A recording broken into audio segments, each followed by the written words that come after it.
రాత్రి సమయం 8 దాటింది. పొలం దగ్గర వేసుకున్న పాకలో దీపం వెలుగుతూ ఉంటుంది. నీళ్లు తాగిన ప్రసాద్ ఒక కర్ర పట్టుకొని పాకలో నుంచి బయటకొచ్చి పొలం చుట్టుపక్కల చూస్తూ ఉంటాడు. ఎవ్వరూ లేరనుకొని కుదుటపడతాడు. ఈ శారద ఏంటి నాకింకా అన్నం తీసుకురాలేదు, టీవీలో సీరియల్ చూస్తా నన్ను మర్చిపోయిందా ఏంటి అని అనుకుంటూ ఉండగా అతని సెల్ఫోన్ మోగింది. చెప్పమ్మా కోళ్ళ. మట్టింట్లో కాపురం ఉంటున్న అనామిక ఇంటి గుమ్మం దగ్గర నిలబడి ఫోన్లో మాట్లాడుతూ ఉంటుంది. మావయ్య, అన్నం తీసుకుని అత్తయ్య వచ్చిందా? అసలు మీ అత్తయ్య ఇంట్లో నుంచి బయలుదేరిందా లేదా కోళ్ళ? బయలుదేరి కూడా చాలాసేపైంది మావయ్య. అయితే ఇంకా మీ దగ్గరికి రాలేదా? లేదమ్మా, మీ అత్తయ్య పిల్లిలా నడుచుకుంటూ వచ్చేసరికి టైం పట్టుద్దులే. నువ్వేమీ దిగులు పడకు. మీ అత్తయ్య రాగానే నేను నీకు ఫోన్ చేస్తాను. అది సర్లే మావయ్య, ఒకసారి మీరు అత్తయ్యకి ఎదురెళ్ళండి. అత్తయ్య ఎంత పిల్లిలా నడిచినా నక్కలాగా నడిచినా ఈ పాటికి మీ దగ్గరికి వచ్చే ఉండాలి కదా. అలా రాలేదంటే అత్తయ్య ఏదైనా బురద పొలంలో కానీ కాలులో కానీ లేదంటే బావిలో కానీ పడుంటుంది మావయ్య. పడ్డా ఏం కాదులే అమ్మా, మీ అత్తయ్యకి ఏతొచ్చుగా. అది కాదులే మావయ్య, ఒక్కసారి మీరు వెళ్ళరండి. మీ అత్తయ్యకి ఏం కాదులే కోళ్ళ, ఏదోలా నెమ్మదిగా తనే వచ్చేస్తుందిలే. నేను మాత్రం ఆలుగడ్డ పంటను వదిలి ఎక్కడికి వెళ్ళేది లేదు. అసలు ఈ ఆలుగడ్డకి ధర విపరీతంగా పెరిగిందమ్మా. అది కాదు మావయ్య, అత్తయ్యకేమో కుక్కలంటే భయం. దారిలో ఎక్కడైనా ఏదైనా కుక్క కనబడి ఉంటుంది. కంగారులో పొలం దగ్గరికి వచ్చే దారి కూడా మర్చిపోయి ఎక్కడికో వెళ్ళిపోయి ఉంటుంది మావయ్య. నాకు మీ అత్తయ్య అంటే భయం కోళ్ళ, నేనట్టా పారిపోలేదుగా. నేను శారదని ఏమీ అన్ను, శారద కూడా నన్నేమందు. అట్టాగే కుక్కల్ని కూడా ఏమైనా అంటే అవి మనల్ని వెంబడిస్తాయి. మీ అత్తయ్యకి వచ్చిన భయమేమీ లేదు గాని నువ్వు పిల్లలతో జాగ్రత్తగా ఉండమ్మా, ఉంటాను అని చెప్పి ప్రసాద్ ఫోన్ పెట్టేస్తాడు. ఇక ఇంటి దగ్గర అనామిక కంగారు పడుతూ ఉంటుంది. ఇంటి దగ్గర నుంచి అత్తయ్య బయలుదేరి పొలం దగ్గరికి వెళ్ళడానికి అరగంట పడుతుంది. మరి అత్తయ్య ఇంటి దగ్గర నుంచి బయలుదేరి గంట సేపయిందే. ఇప్పుడు అసలు అత్తయ్య ఎక్కడున్నట్టు, ఎలా ఉన్నట్టు అని అనామిక ఆలోచించటం మొదలుపెట్టింది. సరిగ్గా అప్పుడే శారద ఒక చేతిలో అన్నం కూర ఉన్న డబ్బా, మరొక చేతిలో టార్చ్ లైటు పట్టుకొని మట్టి రోడ్డు మీద బిక్కుబిక్కుమంటూ నిలబడి ఉంది. తనకెదురుగా తననే చూస్తున్న కుక్క ఉంటుంది. నీకు దండం పెడతానే, నన్ను వదిలిపెట్టవే. గంట నుంచి నన్నెట్ట పరుగులు పెట్టెత్తున్నావు కదే, ఇది నీకు భాగ్యం కాదు అని శారద అనగానే కుక్క అరుస్తూ ఉంటుంది. నీ అమ్మ కడుపు మాడ, నీకు కావాలంటే రేపటి నుంచి రుచిగా కమ్మగా చికెన్ కూరుండి పెడతానుగా, ఏ పూట మాత్రం నన్ను వదిలిపెట్టవే అని శారద ఆ కుక్కని వేడుకుంటూ ఉంటే ఆ కుక్క అరుస్తూ ఉంటుంది. నువ్వు మనిషివైతే అప్పుడు నా బాధ నా భాష నీకు అర్థమయ్యేవి. నువ్వేం మనిషి కాదయ్యే, కుక్కవే. పోని నేను కుక్కనైనా బాగుండేది, అప్పుడు నీ అరుపుల్ని నేను అర్థం చేసుకునేదాన్ని. ఏం కర్మర బాబు ఇది, నువ్వు మనిషివి కాలేదు, నేను కుక్కనే కాలేను. ఇప్పుడు నీ నుంచి తప్పించుకుని నేను ఎట్ట పారిపోవాలి అని అంటుంటే కుక్క అరుస్తూనే ఉంటుంది. శారద కుక్కని చూస్తూ తనలో తాను ఇలా అనుకుంటుంది. పోనీలే, ఏదో ఒకలాగా పరిగెత్తి ప్రాణాలని కాపాడుకుందామనుకుంటే నా భారీ శరీరం అందుకు సహకరించదాయే. ఈరోజు నాకు కుక్క కాడు తప్పేలా లేదు అని అనుకుంటూ ఉండ కర్ర పట్టుకొని ప్రసాదు శారద దగ్గరికి వచ్చాడు. ప్రసాద్ కుక్కని చూసి కర్రతో బెదిరించాడు. అంతే, కుక్క అక్కడి నుంచి పారిపోయింది. శారద అది చూసి రిలాక్స్ అవుతుంది. శారదని చూసి ప్రసాద్ నవ్వుతూ ఉంటాడు. శారద అదోలా ముఖం పెట్టి నవ్వి జాలు పదండి అని చెప్పగానే ప్రసాద్ నవ్వు కూడా ఆపేసి శారదని తీసుకుని అక్కడి నుంచి వెళ్ళిపోతాడు. ఇక మట్టింట్లో కాపురం ఉంటున్న పేద కోడలు అనామిక ఇంటి గుమ్మం దగ్గర నిలబడి వీధి వైపు చూస్తూ ఉండగా బయట నుంచి రమేష్ అప్పుడే ఇంటికొచ్చాడు. ఏమైంది అనామిక? మీకోసమే అప్పటినుంచి చూస్తున్నానండి. నాకోసమా? ఎందుకు? అత్తయ్య ఆలు పంట కోసం కాపలా ఉంటున్న మావయ్యకి అన్నం తీసుకుని వెళ్ళి గంట సేపైంది. కానీ అత్తయ్య ఏమో ఇంకా మావయ్య దగ్గరికి వెళ్ళలేదంట అని చెప్పగానే రమేష్ కంగారు పడతాడు. ఈ విషయం ఇప్పుడా చెప్పటం అని వెంటనే ప్రసాద్కి ఫోన్ చేస్తాడు. సరిగ్గా అప్పుడు ప్రసాదు శారద పొలం దగ్గర ఉన్న పాకలో కూర్చొని అన్నం తింటూ ఉంటారు. బాబు రమేషు, మీ అమ్మ నా దగ్గరికి వచ్చింది. నేను అన్నం తింటున్నాను, పిల్లలతో మీరు జాగ్రత్తగా పడుకోండి. పొద్దున్నే నువ్వు కోడలు కలిసి రండి, ఆలు అంతా ఏరదాం. సరేనన్న అని చెప్పి రమేష్ ఫోన్ పెట్టేసి అనామిక వైపు చూస్తాడు. అనామిక, అమ్మ నాన్న దగ్గరికి వెళ్ళిందంట్లే. నాన్న అన్నం తింటున్నారు. నాకు కూడా అన్నం పెట్టు. పొద్దునే మనం పొలం దగ్గరికి వెళ్ళాలి. ఆలు పంటంతా కొయ్యాలి సరేనండి, ఇప్పటికి నా కంగారు తగ్గింది అని చెప్పి తలుపులు వేసి ఇద్దరూ లోపలికి వెళ్తారు. మరుసటి రోజున ఆలు పంట వేసిన పొలంలో అత్తాకోడళ్ళు శారదా అనామికలు, తండ్రి కొడుకులు ప్రసాదు రమేష్లు ఆడుతూ పాడుతూ ఆలుగడ్డల్ని తీస్తూ చీకటి పడే వరకు 2-3 సంచులు నింపి పాకలో పెడతారు. బాబు రమేషు, నేనిక్కడ కాపలా ఉంటాను. నువ్వు కోళ్ళు ఇంటికెళ్ళి మీ అమ్మతో అన్నం కూరని పంపించు. వామ్మో, నా వల్ల కూడా కాదు. నేను కూడా ఇంటికి వెళ్ళను, ఇక్కడే ఉంటాను బాబు. నువ్వే ఇద్దరికి సరిపడా అన్నం కూర తీసుకొచ్చివరా. సరేనమ్మా, మీరిద్దరూ ఇక్కడే ఆలు పంట కోసం కాపలా ఉండండి. అనామిక వంట చేసిన తర్వాత నేను మీకో డబ్బా తీసుకొస్తానులే. సరేరా బాబు అని శారద ఒప్పుకోగానే రమేష్ అనామికలు ఇంటికి బయలుదేరుతారు. ఆ రోజు రాత్రి కూడా సమయం 8 దాటింది. పాకలోని మంచంలో శారదా ప్రసాద్లు కూర్చొని ఉంటారు. యావయ్యా, టౌన్కెళ్ళిన కొడుకు ఇంకా ఇంటికొచ్చినట్లేడు. అందుకే కోడలు అనామిక మన కోసం అన్న పంపలేదు. మీరింటికి వెళ్ళొస్తారా? ఏం వద్దులే శారదా, అయినా ఇప్పుడు నాకేమంత ఆకలిగా లేదు. ఆకలిగా ఉన్నప్పుడు కాల్చిన మొక్కజొన్నలున్నాయిగా, వాటిని తింటానులే. నువ్వు ఇంటికెళ్ళు, కోళ్ళొక్కతే ఉంటుందిగా. ఇక్కడ కూడా మీరు ఒక్కడే ఉంటారు కదండీ. ఒక్కనే ఉంటాను. అయితే మాత్రం నాకేమన్నా భయమా? నాకేం కాదు గాని నువ్వు ఇంటికెళ్ళు. కోడలు అటు కొడుకు కోసం చూస్తూ ఇటు మనకు అన్నం తీసుకురాలేదని బాధపడతా ఉండుద్ది. మీరు కూడా రండి, ఇద్దరం ఇంటికెళ్ళేసి అన్నం తినేసి వచ్చేద్దాం మళ్ళీ. మనం ఇంటికెళ్ళడం ఎవరైనా చూశారా? మనం వేసుకున్న ఆలుగడ్డ పొలంలో మన పాకలో దొంగలు పడతారు, అందినంత దోచుకుంటారు. అసలు ఈ ఆలుగడ్డలకి ధర విపరీతంగా పెరిగింది అని వాళ్ళిద్దరూ మాట్లాడుకుంటూ ఉండగా రమేష్ వాళ్ళ దగ్గరికి అన్నం డబ్బా తీసుకుని వచ్చి వాళ్ళకిచ్చి వెళ్ళిపోయాడు. శారదా దంపతులు సరదాగా మాట్లాడుకుంటూ అన్నం తినేసి పంట కోసం కాపలాగా ఉంటారు. ఇక మరుసటి రోజున అందరూ ఆలు పంట పొలం దగ్గరికొచ్చి ఆలు పంటని సంచిలోకి వేస్తారు. పొలం మొత్తం పూర్తయింది. ఎడ్లబండిని తీసుకొని ప్రసాద్ వచ్చాడు. నానా, అనామిక మీతో ఏదో చెప్తుందట. నాకు తెలుసు బాబు, కోడలేం చెప్పుద్దో. నిన్న రాత్రి మీ అమ్మ నాతో చెప్పిందిలే. కోడలికొచ్చిన ఆలోచన బాగుంది. నేను కూడా కోడలు చేస్తానని చెప్పిన ఆ ఫ్రెంచ్ ఫ్రైస్ బిజినెస్కి ఒప్పుకుంటానులే. అనామిక, నువ్వు ఈ విషయం అమ్మకు కూడా చెప్పావా? ముందు నేను అత్తయ్యకే చెప్పానండి. అత్తయ్యకి కూడా ఈ బిజినెస్ బాగా నచ్చింది.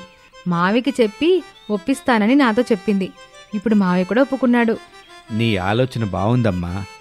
ఏది ఏ పంటైనా ధరున్నప్పుడు ఆకాశంలో ఉంటది, ధర లేనప్పుడే పాతాళానికి పడిపోద్ది. అందరం పంటని పండిస్తా లాభం వచ్చినప్పుడు సంతోషపడ్డాం, నష్టం వచ్చినప్పుడు బాధపడ్డం ఎందుకు? మనం ఎట్టాగో పంటలు పండిస్తున్నాంగా. కోడలు ఫ్రెంచ్ ఫ్రైస్ బిజినెస్ చేస్తానని చెప్తుంది, చేయనిద్దాం. చాలా సంతోషం మావయ్య, మీరు ఇంతలా అర్థం చేసుకుంటారని నేను అసలు అనుకోలేదు.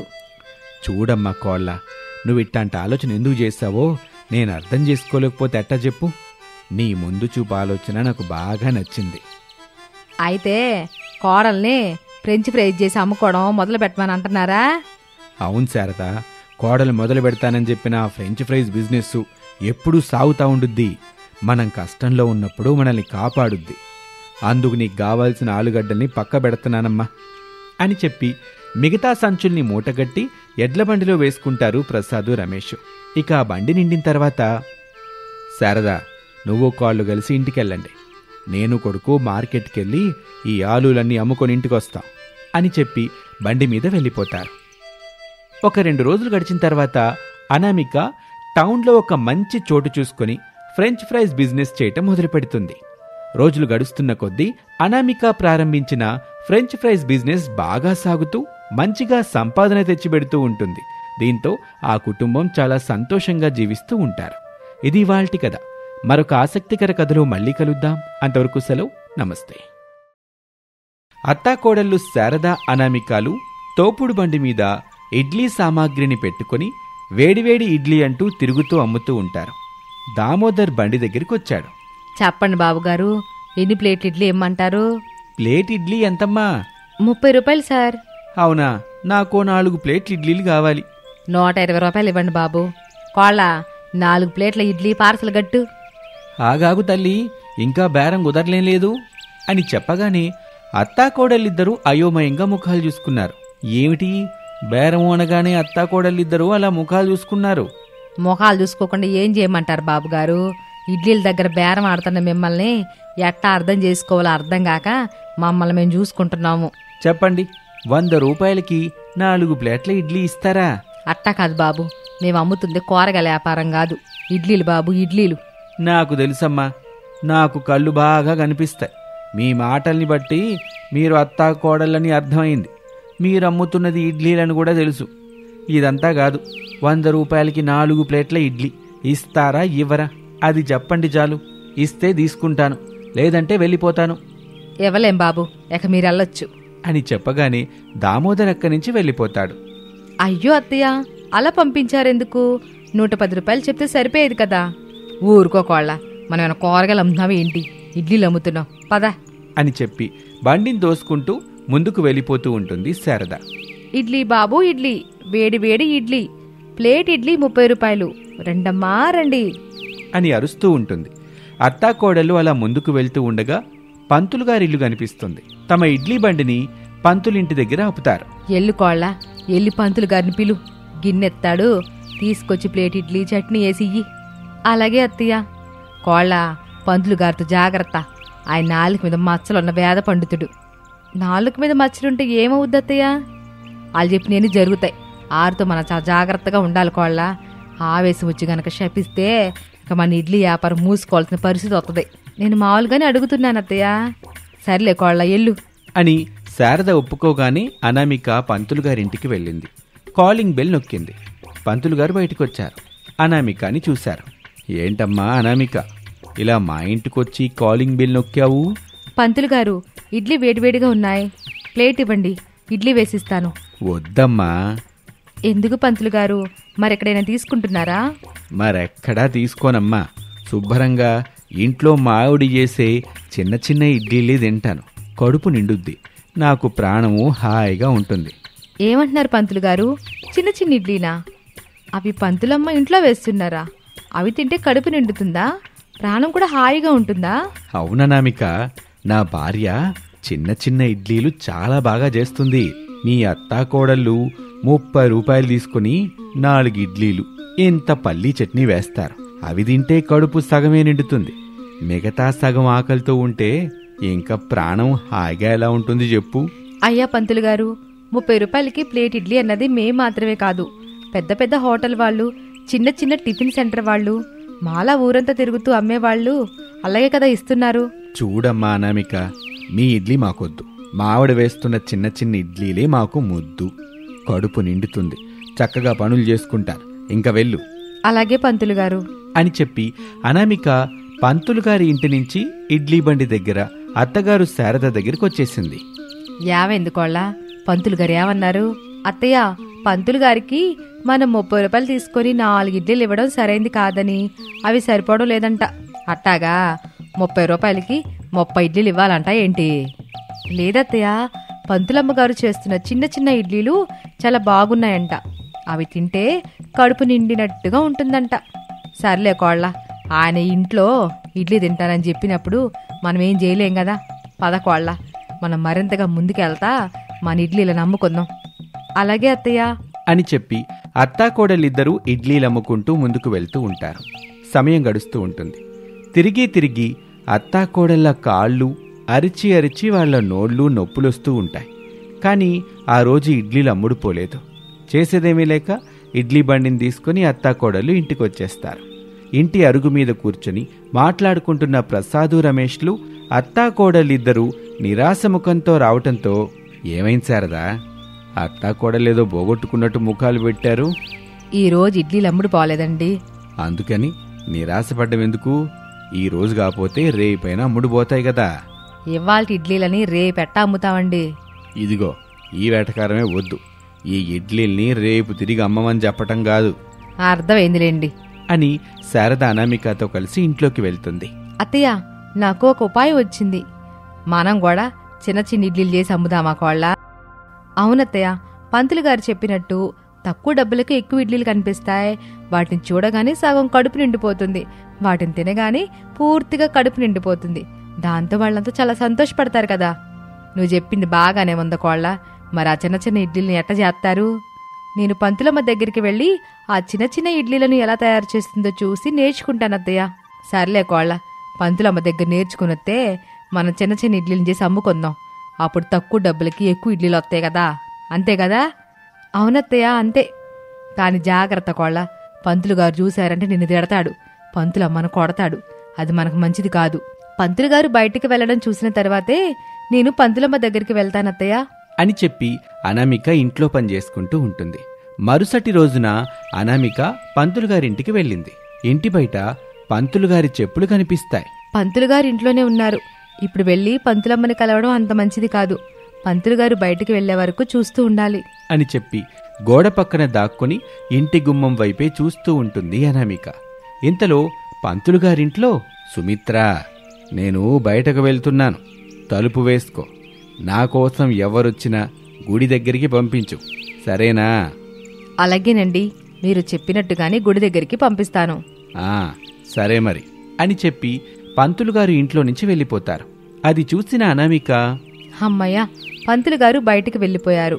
ఇప్పుడు వెళ్ళి పంతులమ్మని కలిసి చిన్న చిన్న ఇడ్లీల గురించి తెలుసుకోవాలి అని అనుకుని అనామిక పంతులుగారింట్లోకి వెళ్తుంది. వెళ్ళి సుమిత్రని కలుస్తుంది. పంతులు గారు లేరమ్మా, ఇప్పుడే గుడికి వెళ్లారు. నేను పంతులు గారి కోసం రాలేదండి, మీకోసమే వచ్చాను. నా కోసం వచ్చారా?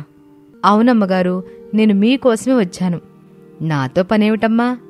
అదే అమ్మగారు, మీరింట్లో చిన్న చిన్న ఇడ్లీలను తయారు చేసి పంతులు గారికి పెడుతున్నారు కదా, అదెలాగో నాకు చెప్పండి అమ్మగారు అని అనామిక తను వచ్చిన విషయం గురించి వివరిస్తుంది. అదేమీ పెద్ద బ్రహ్మ విజయం కాదనామిక అని చిన్న చిన్న ఇడ్లీలను ఎలా తయారు చెయ్యాలో చెప్తుంది. అనామిక అదంతా జాగ్రత్తగా విని, చాలా సంతోషం పంతులమ్మగారు అని చెప్పి అక్కడ్నుంచి తన ఇంటికొచ్చేస్తుంది. కాళ్ళ, చిన్న చిన్న ఇడ్లీలు ఎట్టా తయారు చేయాలో తెలుసుకున్నావా? తెలుసుకున్నానత్తయ్య.